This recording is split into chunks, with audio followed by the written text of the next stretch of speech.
49 అంటే సంతోషం, 49 అంటే సంతానం. నమస్తే కళ్యాణ్ గారు. వైఫ్ అండ్ హస్బెండ్ మధ్య ఇష్యూ అండి. ఇది ఒక డిఫరెంట్ ఇష్యూ అనిపించింది కళ్యాణ్ గారు. ఏంటంటే అతను పూర్తిగా అతని ఆధీనంలో ఉన్నటువంటి ఆర్థిక లావాదేవీలన్నీ కూడా ఈ అమ్మాయి తీసేసుకుంది. అతను ఏదో చెడు పనులు చేస్తున్నాడు ఏదో ఇష్యూ వల్ల. అయితే ఈ అమ్మాయి చేతిలోకి వచ్చాక అనుకోని కారణాల వల్ల కొంత డబ్బు ఈ అమ్మాయి పోగొట్టుకుంది.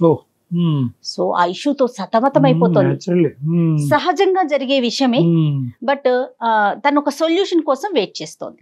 మరి కాల్ చేసేద్దామండి. మేఘన.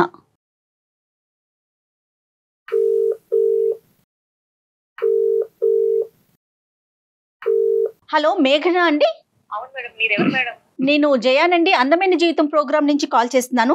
నమస్తే మేడం. నమస్తే మేడం. నాతో పాటు కళ్యాణ్ గారు ఉన్నారండి, డాక్టర్ కళ్యాణ్ చక్రవర్తి గారు. సార్ నమస్తే సార్. నమస్తే. ఏంటమ్మా సమస్య? ఎవరి గురించి? మీ గురించా? ఏమైంది? మా వారికి ఏంటంటే కొన్ని బ్యాడ్ హ్యాబిట్స్ ఉన్నాయండి సార్. తాగటం, ఫ్రెండ్స్ కి వచ్చిన జీతం అంతా వాళ్ళ ఖర్చు చేయడం, అసలు ఇంటికి రూపాయి తీసుకురాడు సార్.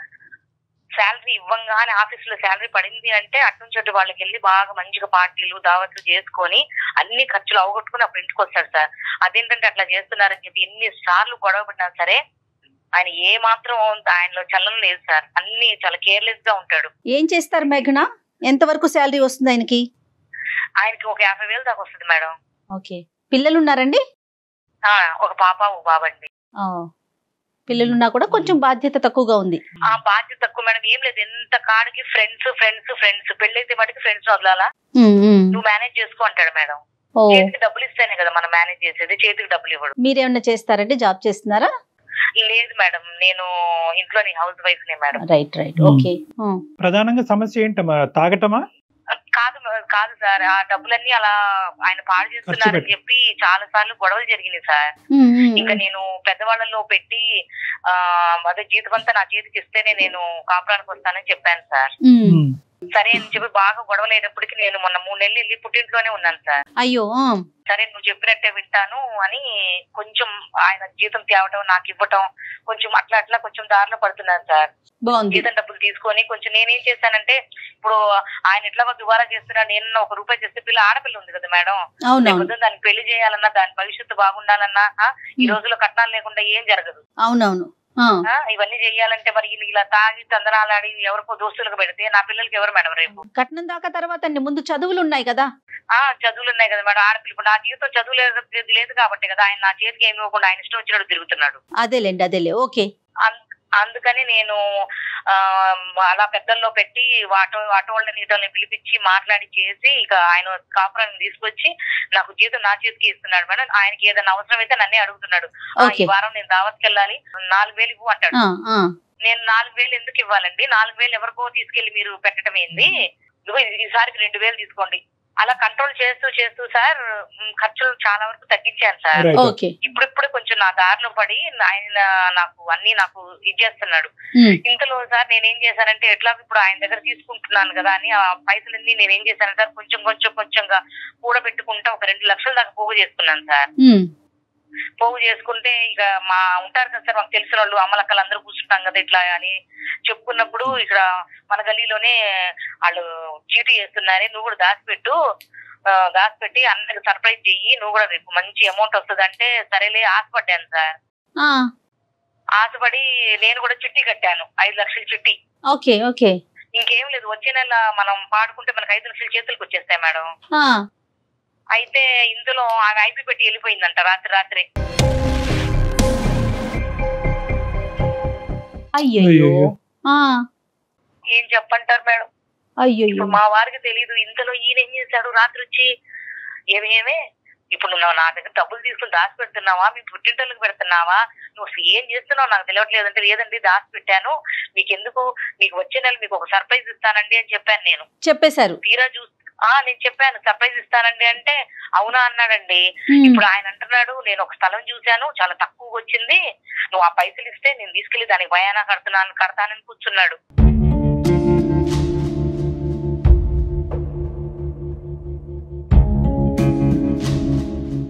ఇప్పుడు నేను నేను ఏం చేయాలో నా కాళ్ళు చేతులు ఆడట్లేదు ఒక సార్. నిమిషం మేఘనా, ఇప్పుడు మీరు తీసుకున్నటువంటి కంట్రోలింగ్ ఫ్యాక్టర్ వల్ల తాగుడు తగ్గిందమ్మా, ఖర్చు తగ్గింది, తాగుడు తగ్గింది, తగ్గింది సార్, రైట్? ఓకే, తాగుడు తగ్గింది, కొంచెం దావత్లు చేయటం, అంటే మా గురించి కొంచెం మనిషి మారాడు. ఈ మారటం అనే దానికి సంబంధించిన క్రెడిట్ నీకు ఇస్తున్నాడా మేఘనా? నీ వల్లే నేను మారాను, మనం ఇప్పుడు హ్యాపీగా ఉన్నాము, నువ్వు తీసుకున్న జాగ్రత్తలు, ఆ క్రెడిట్ అయితే వచ్చిందా మీకు? ఇస్తారు సార్, ఇస్తారు, బానే చూసుకుంటున్నాడు. ₹1 నేనేందంటే ఆయనకి ఏందంటే అనుమానం, నేనేందో తీసుకెళ్లి మా పుట్టింటోళ్ళకి పెడతానని.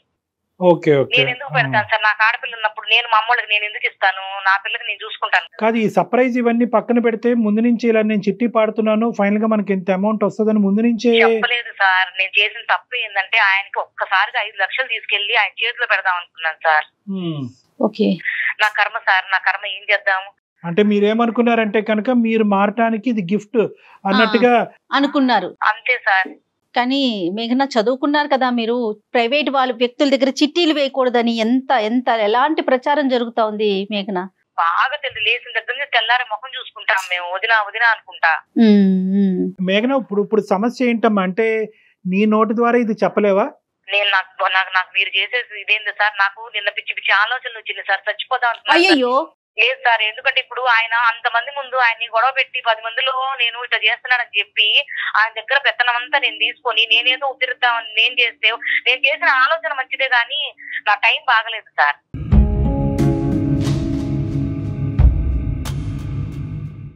ఇప్పుడు కానీ ఆయన ఒప్పుకోడుగా.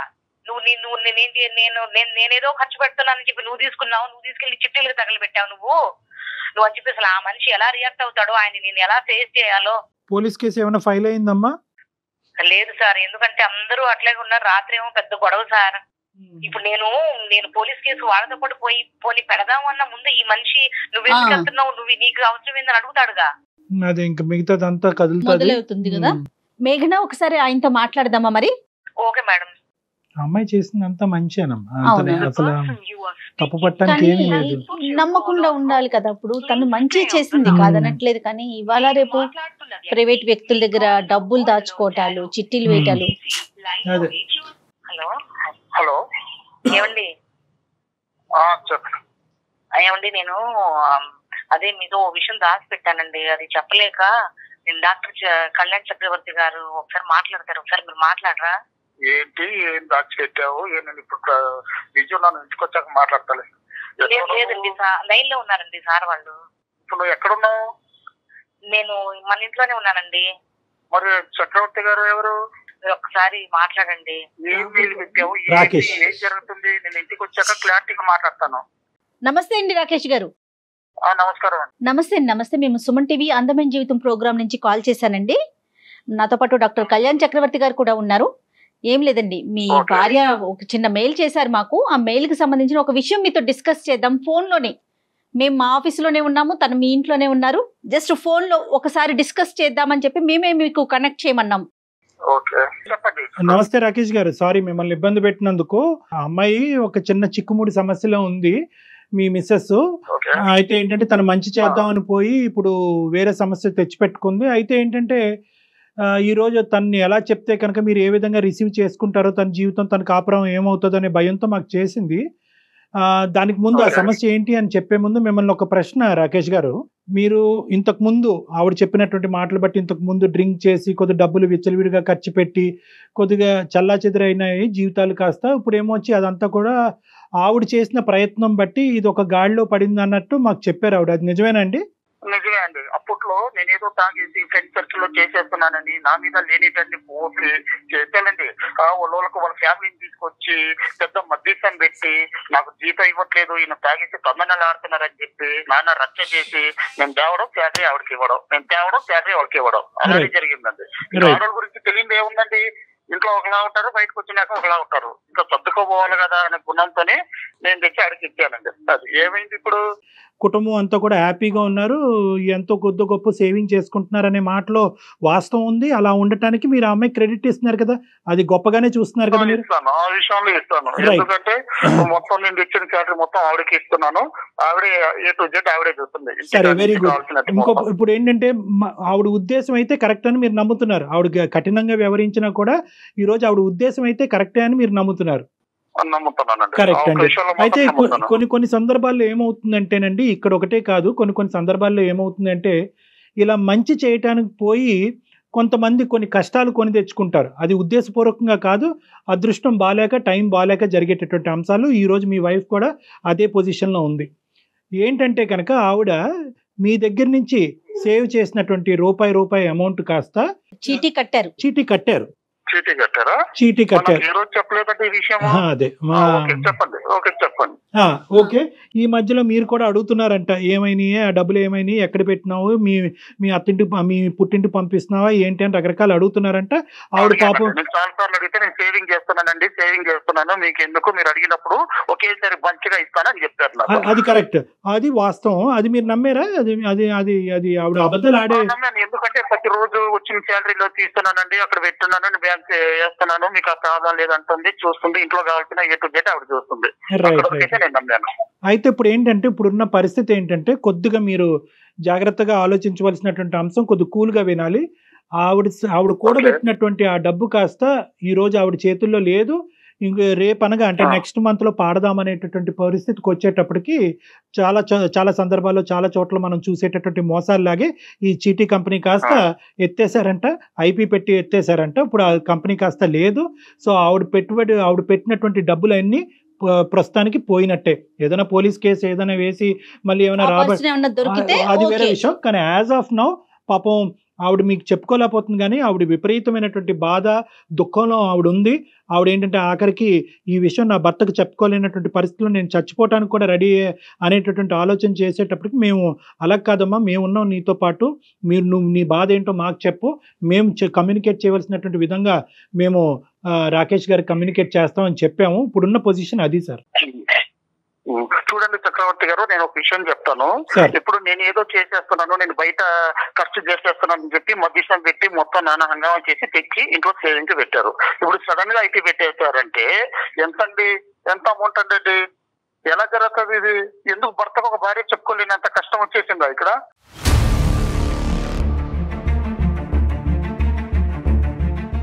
అంటే కాదు సార్, ఆవిడ ఉద్దేశం ఏంటంటే, కొద్దిగా మీకు ఈ రోజు నిజంగా ఆవిడ అనుకున్నటువంటిది జరుగుంటే కనుక మీరు చాలా సర్ప్రైజింగ్ గా ఉండేవారు, మీరు ఇంకా అద్భుతంగా ఫీల్ అయ్యి ఉండేవారు, మీ బాండేజ్ కాస్త ఇంకో లెవెల్కి వెళ్ళి ఉండేది. నేను నా భర్తని నా కుటుంబాన్ని మార్చుకోవటమే కాదు, దానికి అడిషనల్ గా ఈ గిఫ్ట్ కూడా ఇచ్చి మనీ యొక్క వాల్యూ తెలియపరచడానికి ఆవిడ చేసినటువంటి ఒక ప్రయత్నం కాస్త బెడిసికొట్టింది. అది కూడా ఆవిడ చేసినటువంటి తప్పు కాదు, ఆవిడ నమ్మినటువంటి మనుషులు, ఆవిడ వెళ్ళినటువంటి ప్రదేశం కరెక్ట్ కాకపోవటం వల్ల ఈ దురదృష్టకరమైన పరిస్థితి. ఆవిడ ఉద్దేశంలో ఎటువంటి డౌట్ లేదండి. మీ అలవాట్లు మారిని, ఇంటి పరిస్థితులు మారిని, దాంతోపాటు ఫైనాన్షియల్ గా గిఫ్ట్ వచ్చింది అని చెప్పే ప్రయత్నం ఆవిడ చేశారు. రాకేష్ గారు ఫోన్ ఇస్తారండి, ఉన్నారు అక్కడ? ఆవిడ లైన్ లోనే ఉన్నారండి. ఏం జరుగుతుందిరా? ఏం జరుగుతుంది అసలు? ఏమవుతుంది? ఏంటి ఇవన్నీ? ఐటీ పెట్టడం ఏంటి? డబ్బులు ఎత్తుకెళ్ళడం ఏంటి? నువ్వు ఎందుకు చెప్పలేదా నాకు ఇన్ని రోజులు? నువ్వు ఒక్క మాట చెప్పావా? మీరు వినండి కొంచెం. మీరు ఇట్లా అరుస్తారని నేను చెప్పలేదండి. మీరు కొంచెం ముందు వినండి.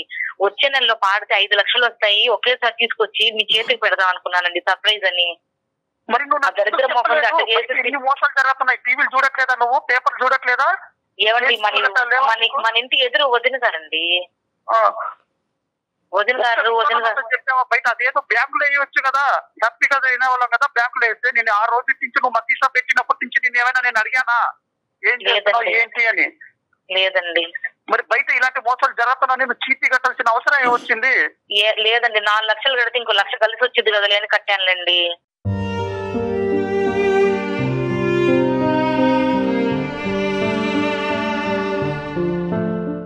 ఇప్పుడు జరుగుతున్న దాంట్లో రూపాయి కూడా పెట్టిండే మన కష్టమే అది. మన పిల్లలు మనం బాగుండాలి అనేసి నువ్వు లేడీస్ మాటలు ఎందుకు ఇలా చేసావే నువ్వు?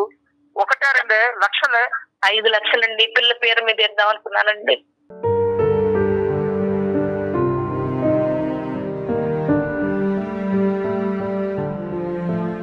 జీవితం బాగాలేకుంటే ఇలాంటి దగ్గర, అందుకే ఆడదానికి పెత్తన ఈ గుర్దు అంటారు. పెత్తన ఇస్తే ఇలా ఉంటుంది. ఇక్కడ ఏంటంటే డబ్బు పోయింది అనేటటువంటి మాట వాస్తవం. మీరు బాధపడుతుంటే, ఆవిడ బాధపడుతుంటే మా గుండె కూడా తరుక్కుపోతుంది. కానీ ఇక్కడ ఉద్దేశం ఒక్కసారి ఆలోచించండి సార్. అది. పోగొట్టుకున్న డబ్బులు మళ్ళీ తిరిగి సంపాదించుకోవచ్చు, కష్టపడండి మళ్ళీ సంపాదించవచ్చు, అది ఇక్కడ కాదు సమస్య. దయచేసి ఇప్పుడు వరకు ఈ కుటుంబాన్ని అంతా కూడా ఒక ప్లాట్ఫామ్ మీద తీసుకొచ్చి చాలా నైస్గా ఆవిడ స్టెబిలైజ్ చేసింది.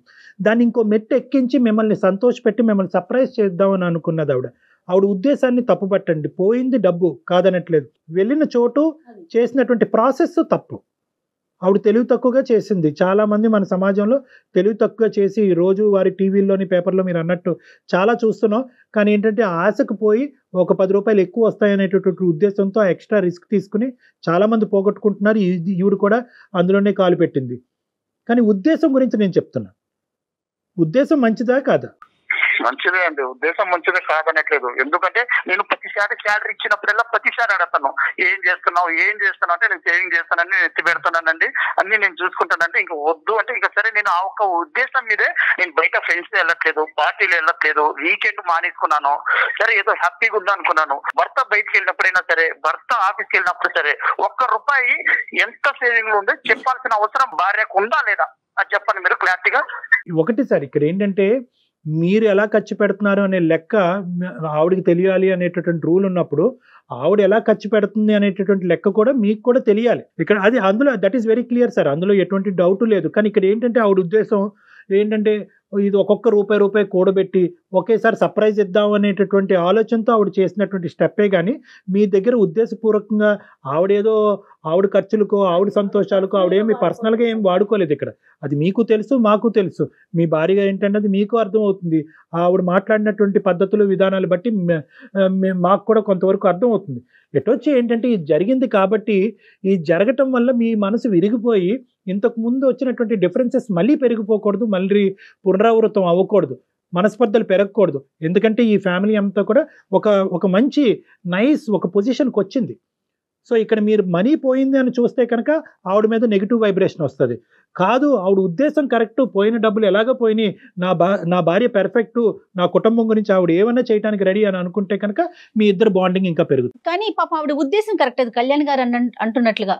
మేఘన, ఇక్కడ 2 థింగ్స్ అమ్మా. ఒకటి ఏంటంటే చాలా రిస్క్ ఇష్యూ ఒకటి చేసావు, రెండోది ఏంటంటే అతని దగ్గర దాచిపెట్టావు. రెండు డేంజర్.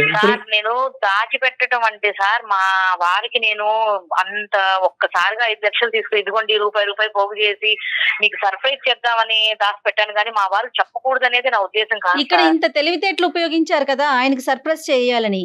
మరి ప్రైవేట్ గా ఒక వ్యక్తుల్ని నమ్మి ఎలా చిట్టి వేశారండి? ఎన్ని పథకాలు లేవు, ఎన్ని గవర్నమెంట్ బ్యాంక్స్ లేవు. 5 లక్షలు వస్తాయన్నారు మేడం. 5 లక్షలు వస్తాయని ఆశపడ్డాను. మనుషులు ఒకటి మేఘన, ఏంటంటే ఇప్పుడు మీరే ఇందాక అన్నారు, అమ్మలక్కలో ఎవరో అన్నారు కదా, ఏదైనా కూడా మీ ఇంటి పరిస్థితులు బట్టి మీరు ఏదైనా ఒక నిర్ణయం తీసుకోవటం అనేటటువంటి చాలా ఇంపార్టెంట్ అమ్మా. మీ భర్త, అతని సంపాదన, ఇంటి వ్యవహారాలు, పద్ధతులు, మీ ఇద్దరి మధ్యన ఉండే అండర్స్టాండింగ్ బట్టి ఎవరికి వాళ్ళు నిర్ణయాలు తీసుకోవాలి. వాళ్ళు ఏదో చెప్పారు, వదిన గారు ఏదో చెప్పారు, పక్కింటి ఆంటీ ఏదో చెప్పింది అంటే కనుక ఇప్పుడు మీకు వచ్చిన కష్టం ఆవిడకి వచ్చింది కాదనట్లేదు. కానీ వాళ్ళ భర్త ఆవిడని అర్థం చేసుకునే విధానం, మీ భర్త మీ మధ్యన ఉండేటటువంటి బంధం చాలా వ్యత్యాసం ఉంటుంది. సో కాబట్టి ఏంటంటే మీ పరిస్థితులు బట్టి, మీ ఇంటి వ్యవహారాలు బట్టి మీరు నిర్ణయాలు తీసుకోవాలి. కేవలం చెప్పుడు మాటలకు పోయి ఏదో క్లిక్ అవుతే ప్రతిదీ లాటరీ టికెట్ కింద తగులుతుంది అనే ఉద్దేశంతో అన్నెసరీ రిస్క్ తీసుకుని జీవితాన్ని వ్యర్థపరచుకోవద్దు. సో మీకు ఈ రోజు చాలా పెద్ద పాఠం నేర్చుకున్నారు. ఎటొచ్చి ఏంటంటే ఇక్కడ మీకున్న అదృష్టం ఏంటంటే మా ద్వారా ఈరోజు నేను అనుకోవటం, రాకేష్ గారు ఒక మాట, మీకు ఇష్యూ అర్థమైనట్టే మేము భావిస్తున్నాం. అర్థమైంది చక్రవర్తి గారు.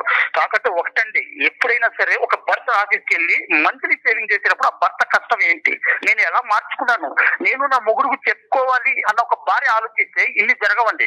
ఇప్పుడు ఒక్క మాట ఆవిడ నేను ఇట్లా సిటీ వేస్తున్నానంటే నేను జాగ్రత్త పడేవాడిని, వద్దు బ్యాంకులు వేద్దాం, లేదంటే ఇంకోటి చేద్దాం అని ఆవిడ చెప్పకపోవడంతోనే ఎంత పెద్ద విషయం అయింది. రాకేష్ గారు, నేను మిమ్మల్ని అస్సలు ఆవిడ ఖచ్చితంగా చెప్పవలసింది ఈ సర్ప్రైజ్లు గిప్రైజ్లు అనే సబ్జెక్ట్ లేకపోతే కనుక ఈరోజు అందరూ హ్యాపీగా ఉండేవాళ్ళు, మా అవసరం కూడా మీకు పడి ఉండేది కాదు. కానీ ఇక్కడ ఏమైందంటే ఆవిడ కొంతకాలం ఒక అభద్రత అనేటటువంటి ప్రయాణం చేసింది మీతో పాటు. మీరు విచ్చలవిడిగా ఖర్చు పెట్టడం, ఫ్రెండ్స్, వీకెండ్స్, పార్టీస్, తాగటం, ఇలాంటి వ్యవహారాలన్నీ చూసేటప్పటికి ఇప్పుడిప్పుడే ఆవిడకు ఒక నమ్మకం కలుగుతుంది. ఓకే నా భర్త ఇప్పుడు గాడిలో పడుతున్నాడని. ఎప్పుడైతే కనుక ఇప్పుడు వరకు సేవ్ చేసినటువంటి ఈ పెద్ద అమౌంట్ తిరిగి మీ చేతుల్లో పెడితే కనుక మళ్ళీ ఆ పాత రోజులు వస్తాయేమో అనేటటువంటి భయంతో అభద్రతతో తీసుకున్నటువంటి ఎక్స్ట్రా కాషన్ అది కాస్త బెడిసి కొట్టింది. కానీ ఇంకో ఉద్దేశం అయితే కాదండి. మీ దగ్గర దాచిపెట్టి ఆవిడ వెళ్ళి ఇంకో విధంగా ఖర్చు పెట్టింది అనుకోండి, మీ దగ్గర దాచిపెట్టి మీరు అనుకున్నట్టుగా వెళ్ళి వాళ్ళ పుట్టింట్లో ఎక్కడో పంచడం జరిగింది అనుకోండి, అప్పుడు మీరు నిలదీయండి, అడగండి. అది పాయింట్గా. కానీ ఇక్కడ ఏంటంటే ఆ క్లారిటీ ఆవిడకి ఇంతకు ముందు ఏదైతే ఆవిడ చూసిందో అది ఇప్పుడిప్పుడే ఆవిడకి ఒక బలం వస్తుంది అనమాట. ఓకే మారాడు. ఎప్పుడైనా డబ్బు చూస్తే మళ్ళీ మా మనిషి మొదటికి వస్తాడనే భయంతో ఆవిడ కొద్దిగా అతి జాగ్రత్తగా వ్యవహరించింది, మీకు చెప్పకుండా ఆవిడ నడిపింది. అది కాస్త మీకు ఇంకా అవమానంగానే అనుమానాస్పదంగా మారింది.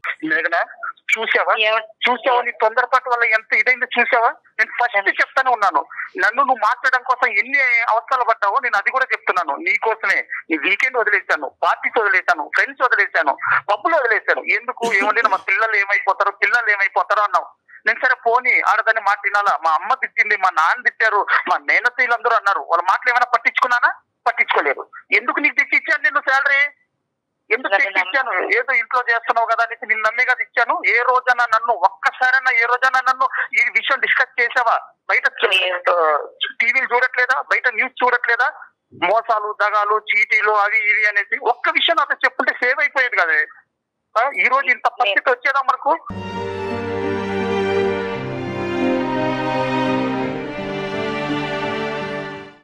నన్ను క్షమించండి, మీకు చెప్పకుండా నేను దాచిపెట్టడం తప్పే. కాకపోతే నేను ఏదో 4 లక్షలు కడితే ఇంకో 1 లక్ష రూపాయలు వస్తాయి, మీకు సర్ప్రైజ్ చేద్దాం అనుకున్నానండి. ఇది ఇంత దూరం వెళ్ళిద్దే నేను ఆలోచన చేయలేదు.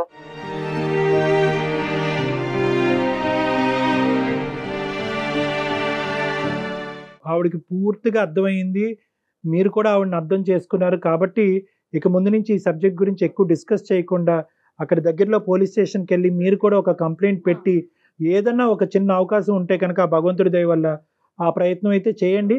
లేదంటే మీ కష్టాన్ని మళ్ళీ మీరు నమ్ముకుని ఒక నమ్మకంతో ముందుకు ప్రయాణం సాగించండి. ఏమండి సరే పోనీ ఇంకా ఏడవకు, ఎందుకు ఏడుస్తున్నావు? అయ్యేదా అయిపోయింది, ఇంకోసారి తెచ్చుకున్నావు. నువ్వు కష్టపడు, నీకు మన డబ్బులు తీసుకుపోయినా ఆమె వద్దు. ఆవిడ ఉసురు తగలుతుంది, ఈవిడ పోతుంది, ఈవిడ చేస్తారు. వద్దు. మన పిఎస్కి వెళ్ళి కంటే నీలాంటి వాళ్ళు 100 మంది ఉన్నారు. ఇవాళ న్యూస్ కూడా వచ్చింది, డైలీ ఆటో న్యూస్ వచ్చింది, చీటీల పేరుతో మోసం అని. నువ్వు బయట మీటింగ్ మానేసి ముందు వెళ్ళి ఆ టైలరింగ్ వచ్చు. నీకు ఏదో ఒకటి నా శాలరీలో నీకు షాప్ పెట్టిస్తాను, ఆ టైలరింగ్ నేర్చుకో. ఇద్దరం కష్టపడతాం, పిల్లల కోసం వేద్దాం. ఇంకా నుంచి చీటీలు గీటీలు అన్ని వదిలి ఈ ఏడవాళ్ళని మానేసాయి. మీరు చెప్పినట్టే వింటానండి, మీరు ఎట్లా చెప్తే అట్టగా.